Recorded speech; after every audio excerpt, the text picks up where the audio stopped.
Welcome back to the Official Jets podcast. We are presented by WynnBET. Betting is a team sport. Bet together at WynnBET. Eric Allen inside the BetMGM studios. I'm joined, as always, by Leger Douzable. Deuce, let's put a wrap on 2021 today properly, and then look ahead to 2022 for the green and white. Overall, what did you make of the Jets this season? What is your top headline?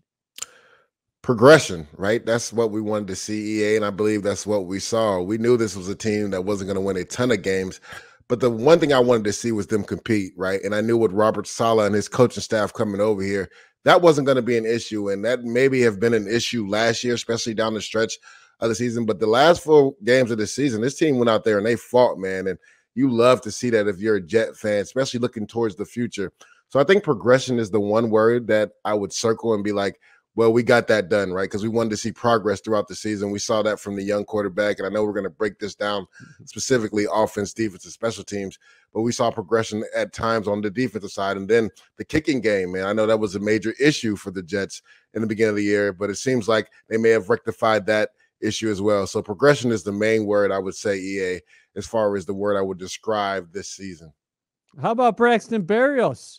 Yeah. First team All-Pro. Well deserved. He's a Pro Bowl alternate, but a first team All-Pro at the kick returner position.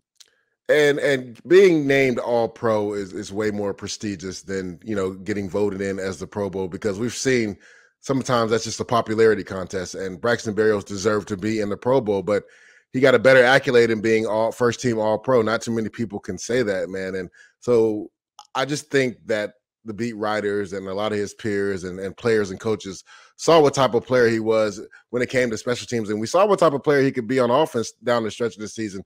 Sucked that he wasn't able to finish the season strong, and he missed the last game of the year. But in the return game, he was a game changer for the New York Jets, not only in the kick return game, but in the punt return game. We saw the electrifying return versus Jacksonville Jaguars. Believe led the NFL in return yards as far as average this year.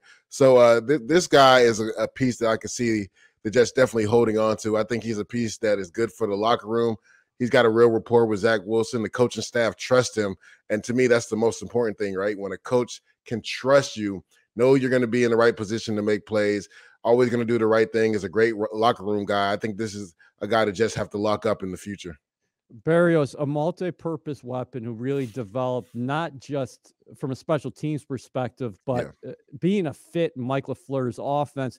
And as we speak of receivers, I'd be remiss if we didn't mention the passing of Don Maynard. Deuce, 633 career receptions, averaged 18.7 yards a grab, 88 career touchdowns. Dandy Don was one of 3 players to have more than 50 receptions and more than 1,000 receiving yards in 5 different seasons when he retired. He was before his time. Jets Ring of Honor member, a member of the Pro Football Hall of Fame. Many blessings to his family, because he was one of the best Jets of all time. Yeah, an all-time great Jet, an all-time great football player. And then, you just want to send prayers out to his family as they're dealing with this time. But yeah, Maynard is in the Ring of Honor for a reason. He's in the Hall for the reason, because he's a great player. You talked about the accolades right there. I believe 5,000, yard receivers, over 50 receptions in those seasons as well. And as you said, EA, was way before his time, because back in the day, that's when they ran the football a lot. So a guy to put up those type of numbers receiving back in the day lets you know what type of player and athlete he was. And again, just, we're going to send out my prayers to his loved ones and his family members. Yeah, a valued member of the Jets family. Don Maynard will always be connected to this franchise. He set the standard at the receiving position. And the Jets back in the day with Joe Namath and Don Maynard, they were ahead of their time, because 100%. They started throwing the ball down the field. So getting back to our top headline today, you saw the progress from the Jets in 2021. Joe Douglas said at his year-end news conference that, bottom line, I have to be better. It starts with me. The Jets, 6 wins over the course of the last 2 seasons. But while what Joe said is accurate, the Jets have to win more. you have to be encouraged where they are from an infrastructure perspective heading into this offseason. Remember, Robert Saleh was hired last January 14th. These two guys have been together for a calendar year and a couple days. Mm-hmm. And the Jets played more rookies than anybody in the National Football League this season. Yep. They have 4 picks in the top 38 in the draft, in the 2022 draft, including 2 in the top 10. And they have more than $54 million at cap space available as well. Yeah. Two in the top 11, because I believe the Seahawks pick is the 11th pick. But if you talk about what Joe D just said, like, you have to be excited because, yes, we've seen progress, but he's not satisfied, right? 6 wins in 2 years is not going to get it done. And for your GM to come out and say that, it means a lot. It lets you know that he's thinking of the long-term goal, right? He wants to sustain success for the New York Jets, and he feels like he has to do a better job, and rightfully so. Now, if he can have a draft class like he had this past year, then he's heading in the right direction. The thing that I think a lot of people have been concerned about is his free agent acquisitions, right? You talk about Carl Lawson going down. That was your major, free agent acquisition. Corey Davis missed significant time with an injury. Jared Davis missed significant time with an injury. So you're talking about a team that's going to have maybe close to $60, $70 million in cap space. You got to hit on, and we talked about this before earlier in the year, EA, you have to hit on 3 to 4 of those free agency pickups, because if not, you're setting your team back, because you're allocating so much money to that position. If they're not paying dividends on the field, that's less money that you can allocate to something else that you could help on the team. So yes, hitting in the draft is major, but when you bring in, contributors from day one in free agency, those guys have to hit, EA. Like 3 to 4 of those guys have to hit, because if not, you put yourself against the 8 ball. Again, we just talked about the injuries to both Corey Davis, Jared Davis, and also your big free agency acquisition and Carl Lawson. Like, this was a guy that was supposed to be, a double-digit sack guy this year, and in all intents and purposes, it looked like from training camp and what he was doing that he was going to be that guy. And you lose him to an Achilles injury, unfortunately. Hopefully he comes back 100% healthy. But, sometimes when you're a GM, a lot of it is luck, man, because if guys can't stay healthy, then it looks like you've made bad, acquisitions in the offseason. But a lot of times it's just people have gotten unlucky with injuries. So if you're Joe D, yes, you have to be excited about the draft class you just had, and hopefully you can build on another draft class in 22. But the free agency is going to be big, because I believe this is the first time in recent memory that I believe the Jets will be spenders this offseason and try to make a go at this thing. Well, they have the flexibility. And another thing that we should stress here, that you're saying maybe 3 to 4 free agents in here. Let's say, I think there's going to be more, but you have to hit on 3 or 4 of those guys. Well, yeah. I'm saying like starter caliber players. Exactly, yeah. So my question to you would be, at a floor, you might have 6 new starters next season. If you keep all those 4 picks in the top 38, you bring in a couple free agents. At a floor, your minimum might be 6 new starters next season. Yeah, 100%, and I think that's what the Jets have to do, right? Now, who's to say that they're going to stay in their positions that they're in right now with the top 4 picks we saw last year? The Jets trade up to get Elijah Vera Tucker and essentially, take away the 3rd round pick.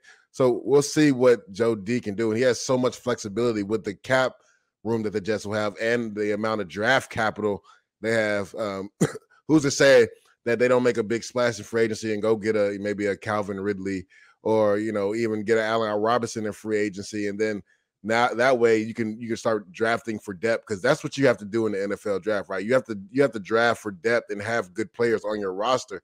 Like, people will sometimes get so locked into, I need to fill this position, but at the end of the day, you got to have good players on your team to win football games. So to me, I think he did a really good job of not only getting need last year, but getting the best player available. We talk about Michael Carter dropping to the 4th round. Probably wasn't the most glaring need, but it was a need the Jets had, and they were able to get good value for him. Getting Elijah Moore in the 2nd round, when a lot of people thought maybe they should have went on the defensive side. That was a good value pick, right? Because he's a good player. You got to have good players on your team to win games. So I think Joe D did a really good job of keeping his process. Too many GMs reach for need, and then that puts you behind the 8 ball, but he did a good job of getting the best player available when they were available, and then trading up to get Elijah Vera Tucker last year. Zack Wilson, 9 touchdown passes rookie season, 11 interceptions, almost a 56% completion rate. Wasn't asked to do too much down the field over the course of those final 5 games. Yeah. Jets juggling at the skill positions, though. Tough I mean, they were decimated by injuries, especially down the stretch. That Buffalo game, it felt like Zack Wilson didn't have a top 5 chance, receivers route. Even though a couple of those sacks were definitely on him, you would say. For sure. But with that being said, overall, what do you make of Wilson's rookie year that he played in 13 games, missed 4 games with the PCL sprain, comes back 5 games to finish the year without an interceptions. But again, and we saw him making some plays with his legs, which was encouraging as well. I think Wilson finished the year with 4 touchdowns on the ground. Yeah. I mean, I think the biggest thing, and you'd have to put an asterisk on that Buffalo game, because while Keelan Cole was in the game, like, Zack Wilson was comfortable. We saw that on the 4th and 5. He hits him in stride for an explosive 40-plus yard touchdown. But it seems like Keelan Cole went out of the game. Now you're talking about your top 5 receivers being out. Like, Zack Wilson was literally playing with guys, and this is no disrespect to practice squad, because I started my career on the practice squad, but guys that had literally been there for maybe only a month. Tyreek Black came into the game and made a really big catch. He hadn't been there long. So, I mean, Montgomery on the outside, these are guys that hadn't played a lot with the Jets. They didn't have the timing with Zack Wilson. So he was really fighting an uphill battle versus the number 1 defense in all of football, EA. But if you put an asterisk besides that game, I would say the last month of the season, we saw growth from Zack Wilson. And that's all we wanted, was growth. He saw that he could live within the offense. He didn't have to do too much trying to throw the ball down the field. But I really love his growth within the pocket, EA, right? He didn't, in the beginning of the year, he would just evade the pocket unnecessarily when there was semi-pressure. You have to realize in the NFL, pressure is real pressure in the NFL is different from pressure in college. What you think is pressure in college is not real pressure in the NFL. You have to be able to stare down the barrel and still make some throws. And I believe he grew in that aspect. Like, he grew in the pocket. He stood up in the pocket. When that back foot hit, he let the ball go. And then he took his game to the next level when it came to anticipation, especially in that Tampa Bay game. Like, the way he was throwing with anticipation was ridiculous. EA, we saw some big time throws, and we talked about this the week after the Tampa Bay game. And the throw to Keelan Cole over Devin White on that skinny post was big. The slant route to Braxton Barrios on the sidearm throw, where only Braxton Barrios can catch it, and then throwing it to the back shoulder of Kenny Yeboah on 3rd and 10 to throw away from the safety. Like, those are all great anticipation throws. And that's what we saw that Zack Wilson could do in college, right? We saw the big arm. We saw when he got the ball out of his hands and knew where to go with it, he could be a dangerous quarterback. I think he just grew within the office, realizing, like, I don't always have to turn down the simple throw, right? I can still throw for 250, 270, almost 300 yards if I literally get rid of this ball when I'm supposed to.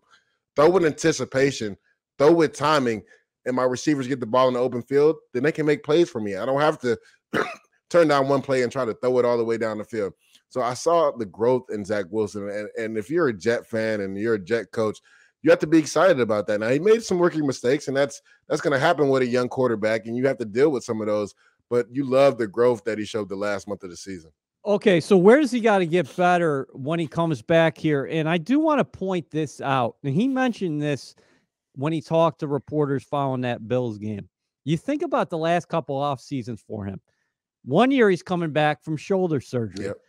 The next year he goes right into it following COVID, what everybody was dealing with there at BYU. And then he comes out for the draft and goes through that whole process. Yeah. Is ultimately drafted by the Jets. Now he's going to be on the same pro team for a second consecutive year. He's going to have his first true professional offseason. Remember the tragic passing of Greg Knapp.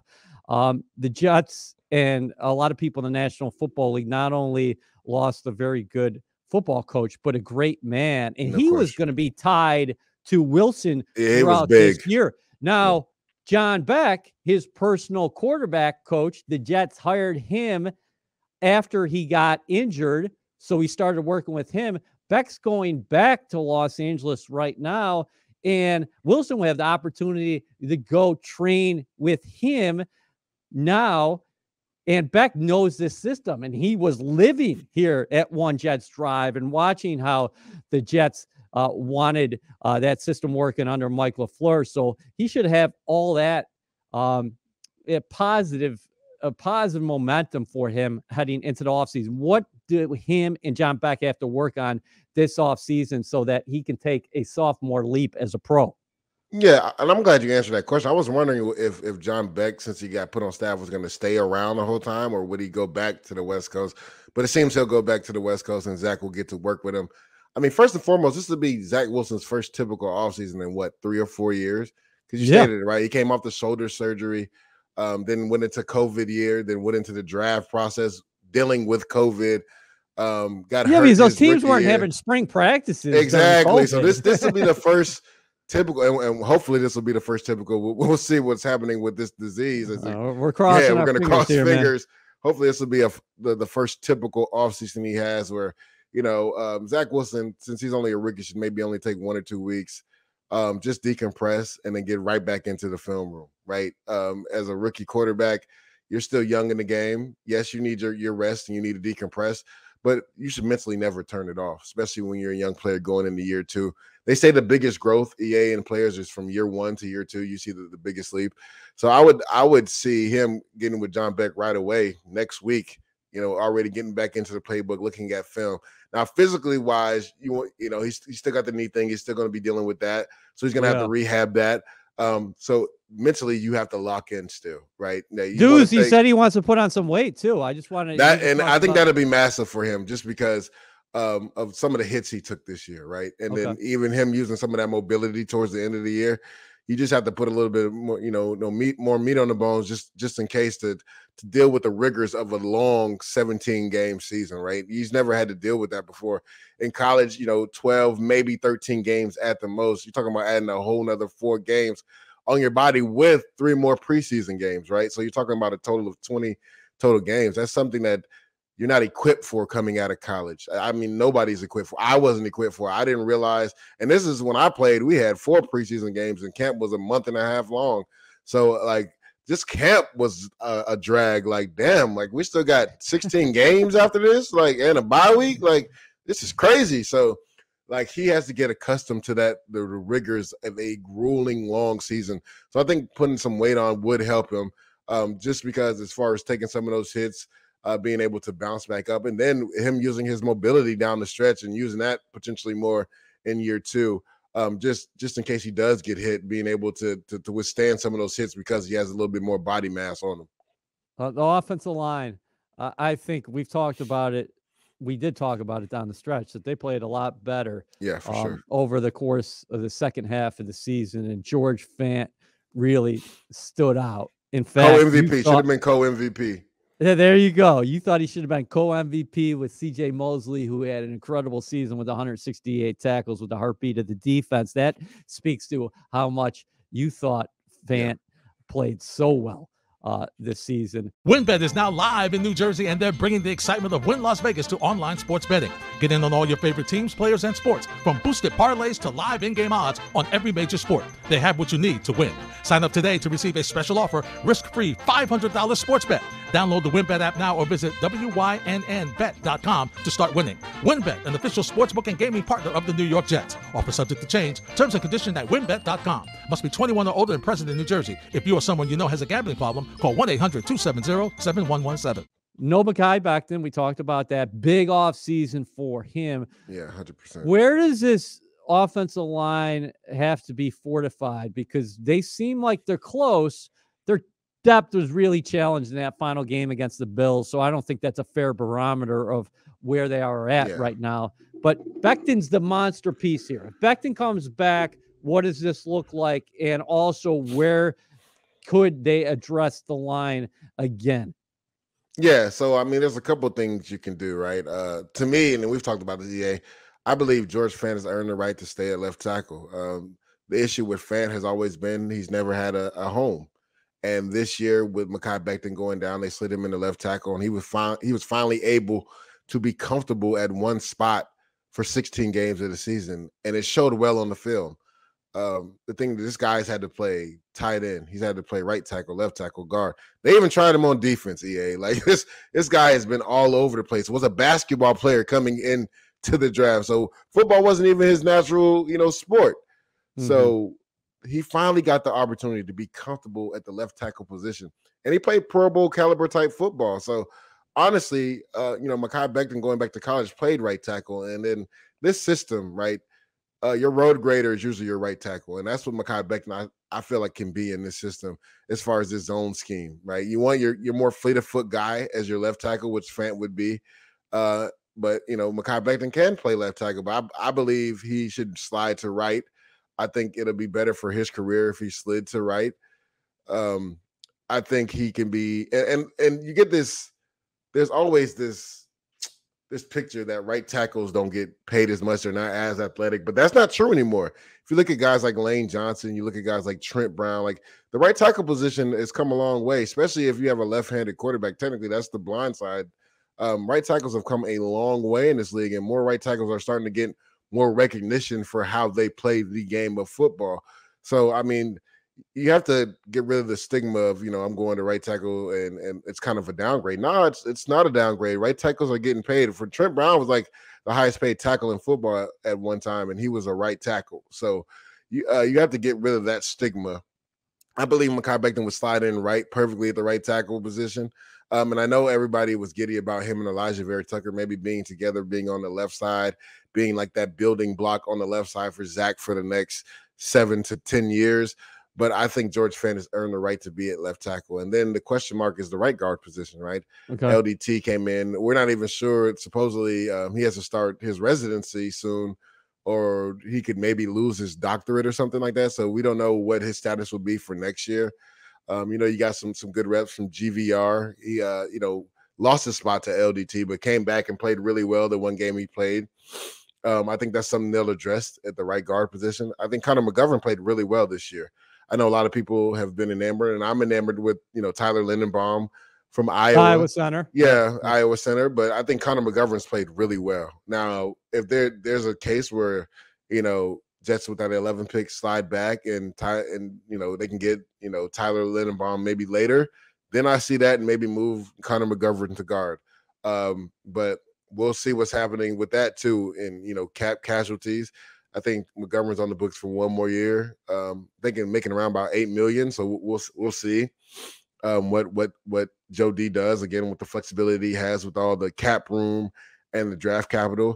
But I would say majority of the O-line, I would say is set as far as coming back. It's all about guys just staying healthy, really, and building that continuity that we talked about in the beginning of the year. Yeah, so that's my thing, is that when the Jets say they want to build this thing at the line of scrimmage, they are not that far away. Oh, not at all. You're talking about possibly having a new player at right guard in the starting lineup. The magic piece here is Becton. Now, let me ask you, is there a number that you're looking at, or you don't play those games? You're just saying, hey, whatever that number is that his team and the Jets come together and say, this is where you should be at entering the offseason, entering the regular season, then let's try to target that. Or you're talking about weight-wise. Yeah. I mean, that's the thing, right? And we've talked about this too, EA. Like, Mekhi Becton's not a normal human being, right? So how can you decipher? And the thing is, we haven't seen him on the film enough to see where his best playing weight is, because we've only seen 1 year. Like, he literally got hurt in the first half in the Carolina game. So if we had tape from this year, then we have 2 years to compare, right? Because a player truly doesn't know where his best weight to play at is till about year 3, because you're still growing into your body when you're 22, 23 years old. So, I mean, it's kind of hard to say where he should be at. You could say he should be a little lighter, but again, the scale that you're using is for regular human beings. Mekhi Becton, Trent Brown, these guys, Zeus Brown, these guys aren't regular human beings. So it has to be a combination of the player being comfortable and the coaching staff knowing where they feel like he could be at his best weight. Because there's been situations where, I played 10 years. I've seen, guys have certain weights, and I'm like, and every coaches tell me I had to be a certain weight. I'm like, I can't play at that. Like, whether it's too heavy. I've never had one that was too light, but there's been times where they wanted me heavy, and I was like, I can't play at that weight. Like that's you won't ridiculous. be effective. I won't be effective. Like, and I understand this is the weight you want me at, but if you want me to do the job that I know I have to do, then I have to be at this weight here. I can't be that heavy. So it'll be interesting to see. Now, I already saw some good things on social media. He's already gotten with a nutritionist, so that's good. And we'll see. And I think Mike Garafolo came out and said the plan was for him to come back, but the knee kind of, healed up slower than the Jets thought it would. And by the time he could have maybe potentially came back from rehab, it was about him getting back in shape, and he had gained a few pounds. So, I mean, that's going to happen with a big guy. Anytime you deal with an injury, they're going to probably put on some weight. So it's not just about rehabbing and getting back, right? You have to get back in shape to play football. So I think the Jets did a good thing in just shutting him down and not trying to rush him out there and maybe even getting him hurt worse than he already was. If you're Morgan Moses, who came in here late on a 1-year deal, you're an NFL starter. So as he approaches free agency, do you anticipate that he'll likely be somewhere else? Not because the Jets don't value him. They certainly value him. But at the other end of the spectrum, they're probably thinking, hey, we get Becton back in the mix and Fant's already here under contract. It might be hard to keep somebody like that because you'd have to give Moses starting money, correct? Well, not necessarily, right? Because this was the same situation last year, right? George Fant was here, Mekhi Becton was here, and Morgan Moses ended up signing. I believe he only signed for $3 million EA, if I'm not mistaken, or something like that. Yeah, he took a chance on himself, dude. Yeah, a 1-year deal. So he has the opportunity to potentially go somewhere, but I honestly could see him coming back here. A lot of people don't know this, EA, but the third offensive tackle nowadays in the NFL gets paid upwards to $6 million, and it's because of situations like we saw this year, right? NFL is 100% injury rate, and your third offensive tackle most likely is going to play somewhere between 30 to 50% of the snaps each season, unless you just have two stalwart offensive tackles that never get hurt, which is rare. That rarely happens. So a guy like Morgan Moses, it's not out of the stratosphere to think the Jets could get him back on another 1-year deal, and this could be potentially the best place he could be at because of the same issues that happened last year. Like we saw not only Mekhi Becton go down, we saw George Fant miss a few games this year. So there's a good chance that he could come back and be the third tackle, because those third tackles, again, they get paid from $3 to $6 million to be the swing guy. And then you got guys, even Mike LaFleur will sometimes use an extra tackle in certain, sets and certain plays. So I think it would, behoove Morgan Moses to potentially come back with the Jets. He says he likes it here. I think this is a marriage that could work for another 1 year. And it just depends on, George Fant and also Mekhi Becton being healthy, because that's only going to help his stock, right, as far as coming back to the Jets, because he can say, I end up coming and playing 16 games here because the other two offensive tackles weren't healthy. But me, I've always been healthy, right? I believe he played in, I want to say 5 straight years without missing a game or anything like that. So this is a guy that is constantly always healthy, and he proved again this year. And I believe he got banged up a little bit in the game versus Buffalo as well. He played the most snaps out of anybody along that offensive line. You're right. He's a culture piece. He obviously liked playing here. You could listen to him throughout the year, and at the season's end, he was raving about what they're instilling here, and he likes to be part of this. I think it'd be fantastic if you got him back in the fold. I mean, the Jets' offensive line really could take a leap if you had Becton back, healthy, Morgan Moses, George Fant on the outside. Your tackles would rival anybody in the National Football League. Yeah, talk about that. But then another guy that we could throw in there is Dan Finney. I know a lot of people had question marks about him, but in the Tampa Bay Buccaneers game, Dan Finney was balling. And he was probably playing the best nose tackle in football in Vita Vea. And he held it down. He graded out the highest, played really well. He took advantage of his opportunity towards the end of the year when Connor McGovern went down. So that is another potential depth piece, and maybe he's played his way into another team, giving him the opportunity to maybe potentially go out there and compete to start. So we'll see how that plays out, because I believe he only signed a 1-year deal as well. So Dan Finney and Morgan Moses are two depth guys that, if you're the Jets, you kind of want to hang on to those pieces, right? Because now you're talking about fortifying the depth on your offensive line, and that has always been the issue with the Jets the last few years, was the depth on the offensive line. Well, we saw the depth get tested this year, and we saw guys step up when they had to. We saw, Morgan Moses step up. We saw Dan Finney step up. We saw LDT step up. So you got to have depth on your offensive line because more than likely guys are going to play that are backups. I'm excited what the future prospects are for this line under John Benton. Yeah. And Mike LaFleur, we saw him continuing to evolve in his first season. He's only going to get better as a coordinator. Sure. Let's skip the running back position because I think the Jets are in good hands there with Michael Carter. And however, the rest of that depth looks about to say, but you got to talk about the depth, EA. Yeah, I know, but I'm saying San Francisco. I'm watching San Francisco in the playoffs, dude. And I know the Jets aren't going to be the exact same team. We don't got Debo. Yeah, everybody would like a little bit of Debo Samuel. But let's just talk about the skill position players as a whole. Mm-hmm. What does this team need in addition to health? Because you talk about Elijah Moore. He's dynamic, 5 touchdowns this year, just 11 games played. Hopefully he can play 15, 16 games next season. Michael Carter leads the team in rushing this season. Another rookie. Corey Davis was the go-to guy for Zack Wilson way back early in the season. Unfortunately, he went on injured reserve early this season. We talked about Barrios developing the tight end position. You're going to need more from that. Just as a whole, what do you have to address this offseason at skill positions? At the skill positions. Yeah, I would say a few things. You got to get a number 1 overall receiver, right? Somebody that can create mismatches on the outside, somebody that Zach can trust in, that can go up and get the ball. A few names we talked about earlier, Allen Robinson, Calvin Ridley potentially is going to be up for trade. I like a guy with the Chargers, Mike Williams. He would be a different receiver than the Jets have on the roster as far as a guy that can go up 50-50 jump balls. Had a real explosive season this year, played really well in that last game versus the, Las Vegas Raiders. Now, the thing is, a lot of people see him as maybe a 1B, but to me, he would still be probably the most skilled receiver in this building from day one.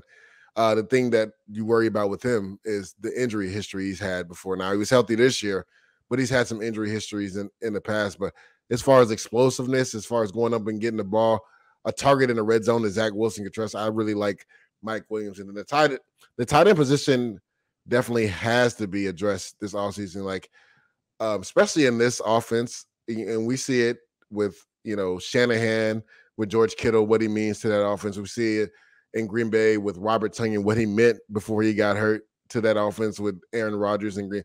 You have to have a tight end that can stretch down the seams, that can stretch linebackers and safeties one-on-one, and a guy that can block as well, because both of those guys can do that. So I think pivotal is to get a number 1 tight end, because that's a safety blanket, especially for a young quarterback over the middle where they can trust their tight end is going to be there. So getting a number 1 tight end, and then I would think just getting depth at the running back position right behind Michael Carter, because we saw that even though he's not big in stature, he runs physical, and he missed a few games because of injury. So getting depth at the running back position will be big going into this offseason. I like a guy like Melvin Gordon that's going to be a free agent from Denver. And the funny thing is he played with Javonte Williams, who was Michael Carter's teammate in college, and he showed really well out there in Denver. I think he would be a nice depth piece, a 1-2 punch with Michael Carter would be really nice with Melvin Gordon. I didn't like that fumble against the Chiefs. That wasn't on him, though. Did you see they literally didn't block Melvin Ingram? Oh, my God. They should have got out of that play, bro. He got smoked right when he had the ball in his hand. Pre-snap. I'm like, there's no way they're running right into this. Literally. But that's what happens when Drew Lock's your quarterback. All right. Yeah. So Wilson, we talked about his evolution. We talked about the offensive line, how you're real close there. Yeah. You want the Jets to be aggressive at the receiver position and tight end position. Let's connect this to the draft real quick before we flip to the defensive side of the ball. Is 4 or 10 too early to take a receiver in your eyes? Let's just say you get through free agency and you didn't get a 1, you didn't get a 1B or whatever, and you're entering the draft. I know I'm speaking hypotheticals here, but do you think just what you know about the draft right now and the prospects that anybody would be worthy of that kind of selection at a 4 or 10?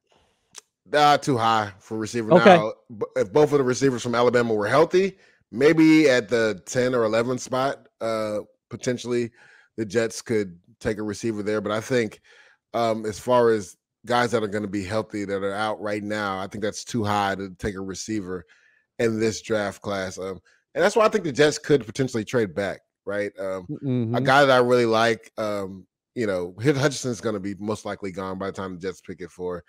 I really like David Ojabo, the other Michigan DN, and potentially I've seen some mock drafts that have the Jets taking him with the second pick. Now I think that's a pick that the guys should trade down, and if they can get him at like 15, 16, that's perfect. If not, if you trade back and get into the 20s, a guy that I really like that the Jets will be able to get their hands on and see, Myjai Sanders from Cincinnati, defensive end, big, long defensive end, reminds you of Chandler Jones a lot.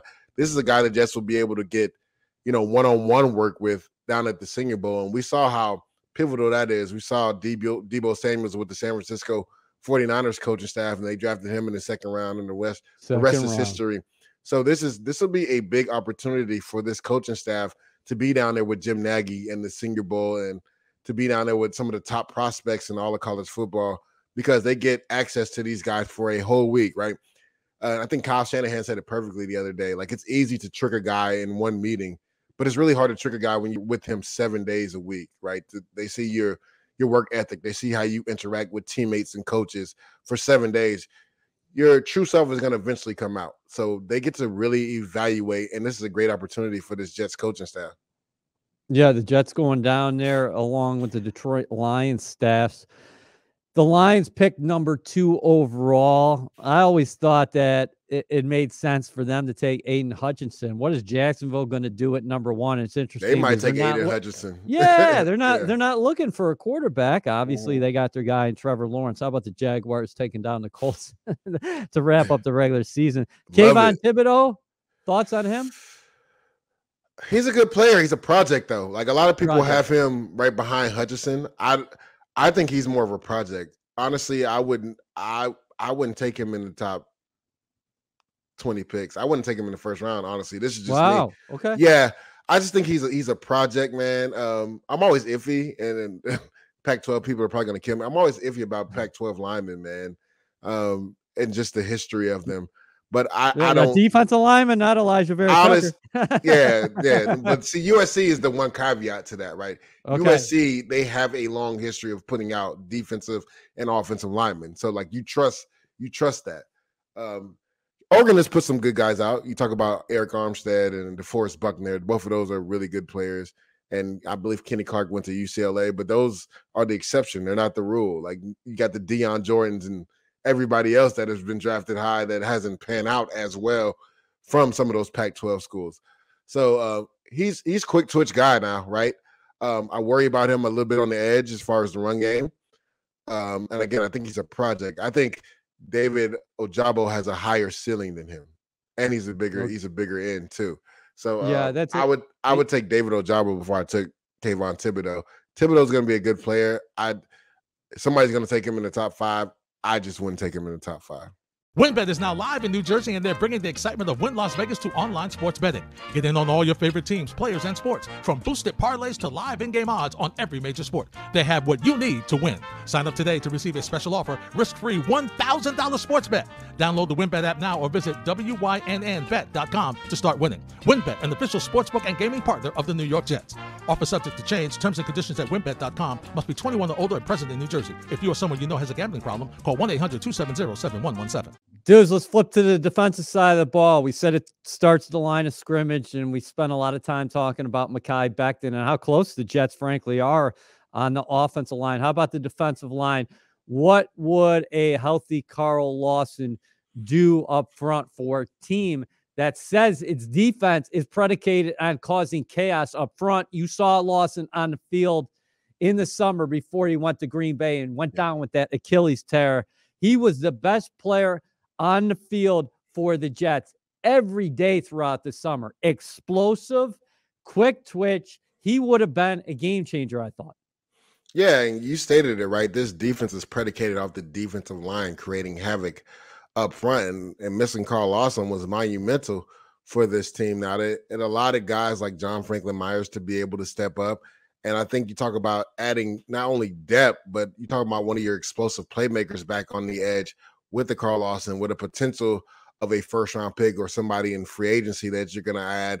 You talk about a guy like Bryce Huff, who really started the season on fire, but ended up having that back injury, kind of derailed some of his development. He'll be coming back hopefully a lot healthier next year. So having Carl Lawson is monumental for this team, because a guy like John Franklin Myers is so versatile that you can even kick him inside more at the defensive tackle position on passing downs. Now you're talking about having more depth and more rotational help at your defensive tackle position on third downs. So now you get to rotate guys like Sheldon Rankins. You get to rotate Quentin Williams and John Franklin Myers inside. And then on the outside, you got Bryce Huff, you got, Carl Lawson and John Franklin Myers, and potential another defensive end that you maybe take in the first round or you get in free agency. So having Carl Lawson back would be monumental for not only this defensive line, but this defense. And if you're him, you got to like what you saw from Cam Akers coming off the Achilles yesterday in the playoff game, him being able to cut, run with physicality and not really worry about his Achilles. Medicine has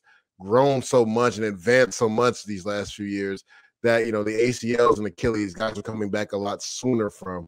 So from everything that I've heard, he's done really well in his rehab, and hopefully he'll be able to start doing some light stuff in the spring and be ready when fall camp rolls around. But getting him back and 100% healthy will be monumental for not only this defense, but this team. What about the linebacker position? We talked all year about Mosley. We had a waiver fine here with the Jets. Joe Douglas found Quincy Williams, and he found his fit defensively. Would you pencil Williams in as a starter? And much like Zack Wilson and everybody, all the offensive rookies we were talking about, big off seasons for Jamie Sherwood, who the Jets love, and Hamza Nasruddin as well. We forget about those rookies, I think, because obviously they battled the injury this year as well. Yeah, to me, Quincy Williams has earned the right to start as a starter right now. It's his job to solidify himself next to CJ as a starter going forward. But I think he's earned the right to be penciled in as a starter now. Who's to say the Jets still don't go out there in free agency and try to bring in one veteran? And you talked about, Nasruddin and Sherwood. Their plan this year was for them not to take too much anyway.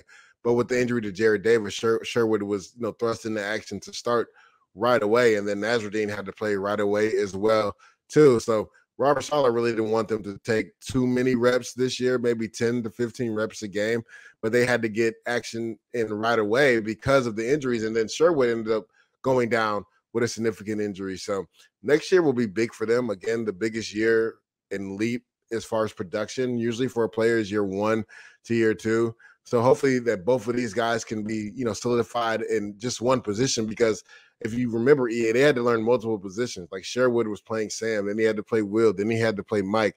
And that's a lot for any rookie to do, and especially having to start as a rookie when you were expected to be a special teams ace, because both of these guys are really good special teams players.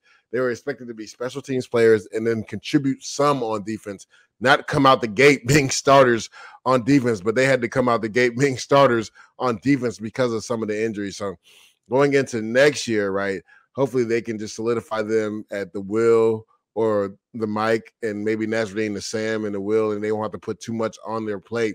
And they'll grow in year 2, and this will be their second year in the system, so they'll feel a lot more comfortable. Okay, so two-parter as far as the secondary is concerned. You couldn't watch the Jets this year and not come away very encouraged about the play of their cornerbacks, whether that be Bryce Hall in his second year, who told us here on the pod, we are presented by WinBet. Betting is a team sport, bet together at WinBet. He told us his next step in his development is not just getting the PDs, where he's one of the league leaders. Needs interceptions next year, the turnovers. Okay. And then on the other side of Brandon Echols, you probably never would have thought that he would have made the amount of starts he did this year. He had a pick 6 against the Miami Dolphins. He had a number of PDs, 6th-round pick out of Kentucky. And then Michael Carter II, you got to find at the nickel position right there. Do you make a big swing at the cornerback position, possibly in free agency, across from Hall? And then what do you do at safety? 9 players, I believe, 9 or 10 started at the safety position this year. The Jets finished the year with Jason Pinnock, a converted cornerback, playing safety. with Elijah Riley, a guy who the Jets plucked off the Eagles at about the mid-season point. Yeah, a lot to break down here, right? Because if you look at this system in the past, right, they, defensive coaches in the system usually don't make big free agent acquisitions at the corner position. And Brandon Echols, a lot of people talking about Bryce Hall and all the PEs he had. Brandon Echols played actually really well down the stretch for the New York Jets, and he showed something that Bryce Hall didn't, a knack to go get the football, right? And if you want to be a dominant corner in this league, you got to go get the football. So honestly, just knowing Robert Saleh and his philosophy, a lot of people have, Stingley from LSU going to the Jets for. I don't see the Jets making a cornerback draft pickup early in the first round. Now, I do believe they will draft a corner, maybe second, third round. I don't think they're going to draft the corner in the first round. I don't even think they're going to bring a huge free agent acquisition. Now, they will bring a veteran corner in for sure, 100%. Okay. But I don't think it's going to be a guy where you're like, he's going to change the defense from day one. But I believe Robert Saleh believes in the system. He believes in these young players and their development. He believes in Brandon Echols and his ability to go get the ball. He believes the aggression in Michael Carter in the slot to be able to hold down that slot position and then come up in the run game when he has to. And he believes in the length of Bryce Hall. He just wants Bryce Hall to go get the ball a little more. And when we talked to Bryce Hall, he said the same thing. Now, the safety position is totally different. I believe the Jets will bring in 2 new starters at the safety position. And in this system, you have to have 2 viable safeties that are interchangeable. That was what Robert Saleh's idea was when he brought LaMarcus Joyner in to pair with Marcus May. Both of these guys have good ball skills. Both of these guys can play in the box, and they're interchangeable. And if you look at San Francisco with Jaquiski Tartt and Jimmy Ward, both of those guys are interchangeable. Jimmy Ward has the corner background, so he can cover tight ends one-on-one. Jaquiski Tartt doesn't have the corner background, but he has the coverage skill background when he can take away tight ends and down the seam and to the flat, and that's what they do, and they're interchangeable. So in this system, you got to have 2 safeties that are smart, that are interchangeable, and both have really good cover skills. So I believe the Jets will be aggressive when it comes to the safety position because in this defense, your safeties, they take you a long way as far as the run fits and the being able to have the coverage skills that they need in this system.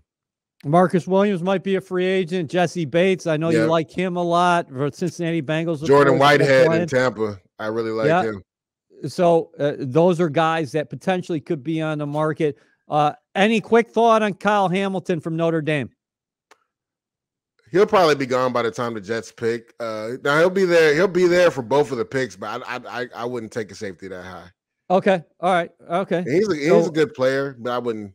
I mean, the last time the Jets took a safety that high didn't work out too well. I mean, it worked out as far as draft conversation. It actually did it. That's right. In the long run, draft conversation, it worked out, but it didn't work out in the long haul for the Jets. This is a rare spot, this upcoming draft. You got 4 picks in the top 38. The franchise has only been in that kind of situation, 4 picks in the top 40 3 times since 1970.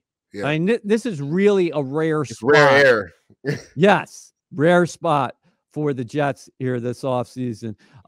Dudes, I've enjoyed it so much. You break it down as well as anybody. I know fans are starting to become accustomed to where you're at, whether it's with us or SNY.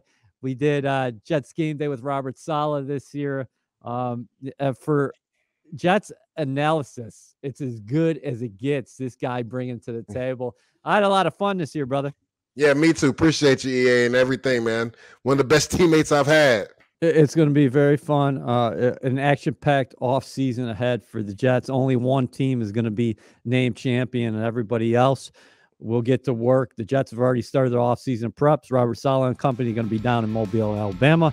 We'll be covering that. We'll check in with dudes at various points throughout the offseason. Enjoyed it all year. Subscribe, rate, and review. Thanks, Leger. Thanks to everybody who's listened and watched us on YouTube throughout the year as well.